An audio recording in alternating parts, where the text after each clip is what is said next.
Welcome back, Cougar fans, to another edition of Coach's Weekly. My name is Al Mateo, and once again, I'm joined by men's head volleyball coach Greg Manos. Coach, welcome back. How you doing today? I'm great.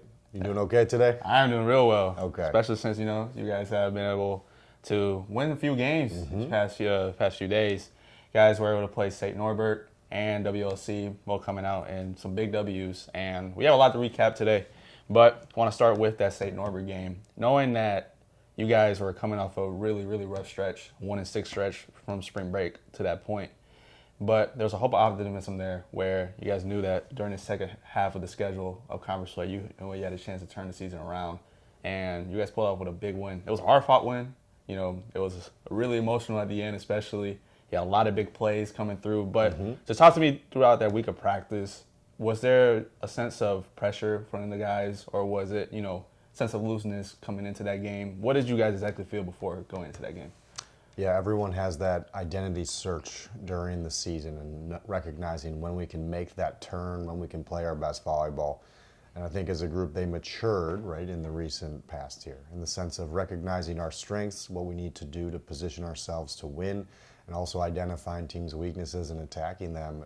We've seen the program as a whole, especially our younger guys, since that's a large majority of our roster, really finally make that tick, make that understanding point of, oh, this is what we need to do to find success. And obviously everyone's term of success is different, so understanding what works for us in this moment, what's going to allow us to find individual and group success.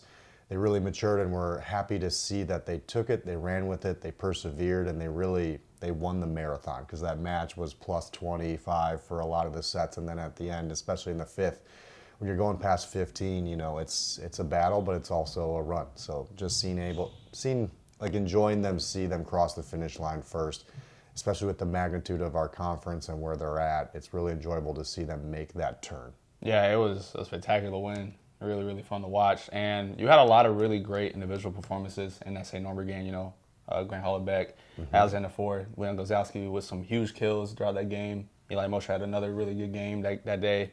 And you had a few aces from Michael Cardenas, with the point being that you had a lot of really great individual performances, but it was an overall really good team win. Yes. Comparing from that game to the beginning of the year, just seeing how you guys are meshing now, the rhythm has just been spectacular. It looks really cohesive. Guys look really in sync together. Just talk about you speak on the maturity, just how guys have been able to come together and what you saw there in that match. It's been neat where a lot of them have come in for whether it's extra reps, film sessions, or just kind of chalk talks, as we call it, just to make sure they know what they need to work on, what they're doing well, and what we can adjust going forwards. And really, in the last 2 weeks, we've seen a bigger uptick in terms of their ability to understand that, but also put in the time and effort, and recognizing that I know it's busy during the school year to get caught up with things. With spring break, we had our trip and whatnot, and all good and fun. But I think they really showed their pro style in the last 2 weeks of really putting their nose down, whether it's their academic focus and improving their standing there, or just with their volleyball performance. There's things that we say in practice, things that we rep, but it really hit home with them a lot. And I think just their ability to put in that extra time, effort, and initiative has really changed our practice dynamic here lately. We've been a lot sharper, and it's good to see that in practice the mistakes we're making are positive mistakes, and that's what we want, because when we get over time, you rep it out, or even get to game simulations, those good mistakes turn into positive points for us. So seeing that come full fruition, and then also again, like what we've been able to change for each matchup, they've been a lot more adjustable. We all know what they like to do. All of them have one particular area or strength that they really like to hammer home in practicing games, but now that teams have been able to identify that, and they've been able to go to option 2, 3, and 4, we've been able to make those small tweaks in game and really excel. So seeing them, again, make that maturity, that input, that effort, we know that that's going to continue to grow and develop the team as time goes on. Yeah, and you guys brought that into the WLC game, which you guys pretty much were in control for most of that match. And there was a few times where it was pretty back and forth, but I think that game was defined by a lot of runs. Yes. That you guys went on, especially that last set. It was about probably 16 around that range, and you guys went on a tear to finish out that set. That consistency that you guys are starting to see now with everyone. As I said, you guys are cohesively looking a lot more in sync, than before. And, as you attribute it to just getting the extra work in, all those things that you guys are doing outside of the game, just now, is this what you were envisioning, at the beginning of the year? That you guys are just now finally getting to put the pieces together as you guys now get into the second back half?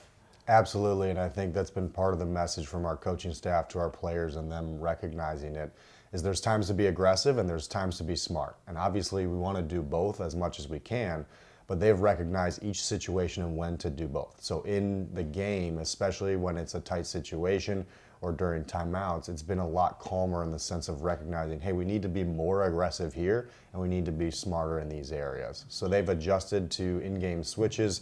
They've been following the game plan, and I think just seeing them really excel in particular areas between sets of recognizing you now have the leverage and ability to really excel in a number of ways, so it's okay to be more aggressive in certain ways. But at the same time, right, there's also situations where if you're not in a position to win the point, now they're allowing their defense, their first contact, to allow them to win in transition. Because we are a very good team in transition, and we need to continue to leverage that strength. So they're allowing themselves to win in transition by controlling that first contact or just being in a better spot to do so. Yeah, and, that's something that has really been exciting to see. And, we expect to see more towards this back half of the year. And you guys have an upcoming match against Greenville on Saturday, non-con game, so a little break from NAC play. Team that's been struggling for most of the year, but you still got to come out and you still got to go and perform, right?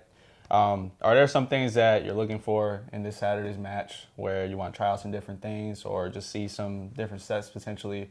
Or, what is your outlook going into Saturday? Yeah, we need to use every game as an opportunity to get better. So recognizing that each team has differences and we want to attack them in whatever way is going to work best for us or put us in a position to win. So even though it's a non-conference, it's fortunate where this week we only had one conference game, and that's why it's lined up this way. But we need to make sure, whether it's practice over these next 2 days, going into the game Saturday or approaching next week, we want to make sure that outlook is still long-term, that we're improving our side of the net in a number of ways, and if there's something we can adjust, whether it's small or big, to make sure we're putting ourselves in a position to find success in this matchup, we want to continue that mindset. Because the reality is that we need to be adjustable. That's going to fit our program, our scheme, and our strengths, and we want to just continue to leverage that ability to be flexible. Yeah, and going into next week, looking ahead into the next conference match against IIT, you guys are currently 8th in the NAC right now, so you guys are right into the bubble where the playoff is. As we mentioned last week, where it's wide open at this point of the year, where you guys are now in the home stretch. You guys are playing teams in the conference where you guys match up very well against. And so you kind of basically control your own destiny at this point. Absolutely. So just with you're seeing the growth as we talked about with your squad, just now going into this home stretch, what are the emphasis for you and your group to be able to just go out and just finish and get into the conference tournament?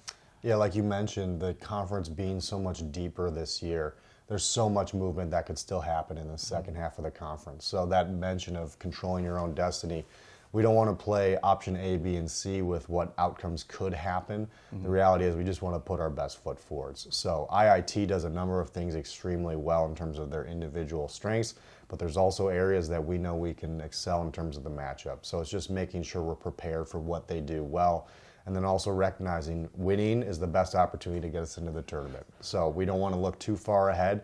We just want to focus again on what can we do to position ourselves to win. Simple as that. Yeah, and hopefully the Cougars will come out with another W this weekend as they play Greenville here in Geisman Gymnasium. Coverage for that will be at 3 p.m. You can find it on CUCougars.com. And as always, my name is Al Mateo, alongside with Coach Manos.